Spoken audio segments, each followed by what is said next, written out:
Hello guys, in this tutorial we're gonna create something immediately usable. We will create 3 dedicated buttons that will call 3 dedicated functions that will, check this out, run internal Windows applications.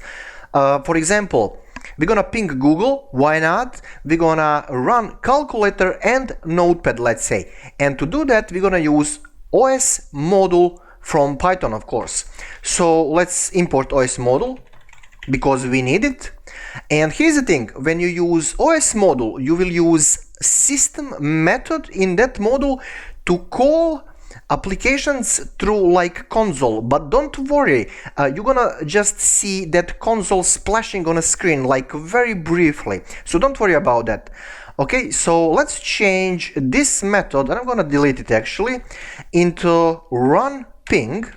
For example, this will be name of method without parameters, and we're gonna say from OS module activate system method, and we're gonna call ping to Google.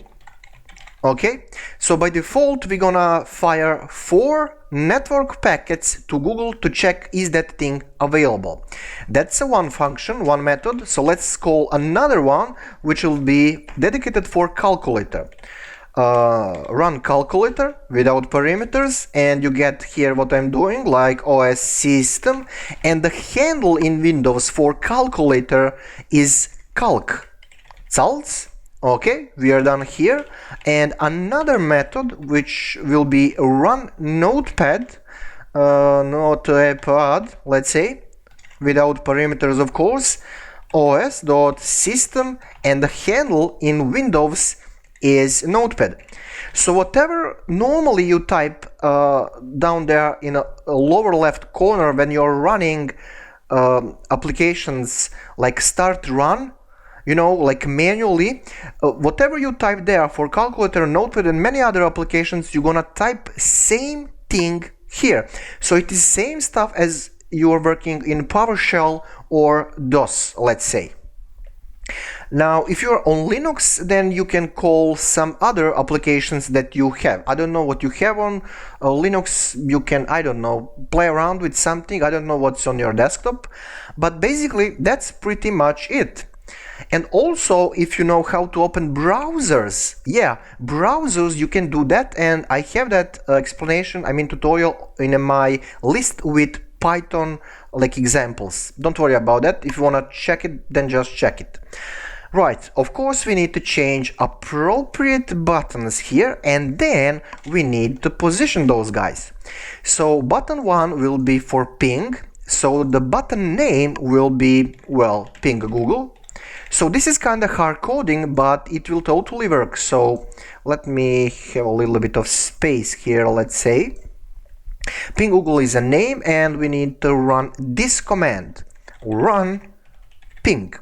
Okay, what else? A name for second button is obviously 2, and the label for that thing will be like salts, let's say, and let's connect it with run salts.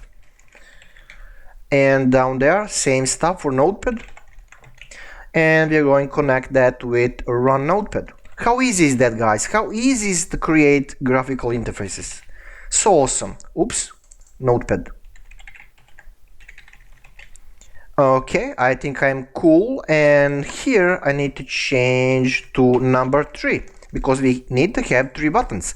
Right, so let me check one more time. Okay, right, cool, and let me run this example to see what's up. Okay, cool, we have buttons overlapping each other because still we are using 5 pixels as a starting point for 3 of these. So let's experiment a little bit with X coordinate, because we don't need to operate on Y, you know, the buttons are on same horizontal line. So vertically we don't care, but horizontally we need to align them one after another, just as buttons in CSS. Or links, whatever. So let me experiment. This one will be 5. This one will be, for example, 50 from starting point, top left corner, and this one will be 100. Will that work? Let me test that. F5. Okay, still not good. We need to experiment a little bit manually here. So let's boost this to 80 and this one will be 150. This thing will yield us that results. So calculator is basically bearable and notepad is not bearable. So let me see what we can do. Like a little bit of space here, and we are going to lower down that thing. So let me see what's up. Okay, still not good. Why is that so? Notepad, we need to lower that thing to 110. Maybe that will work.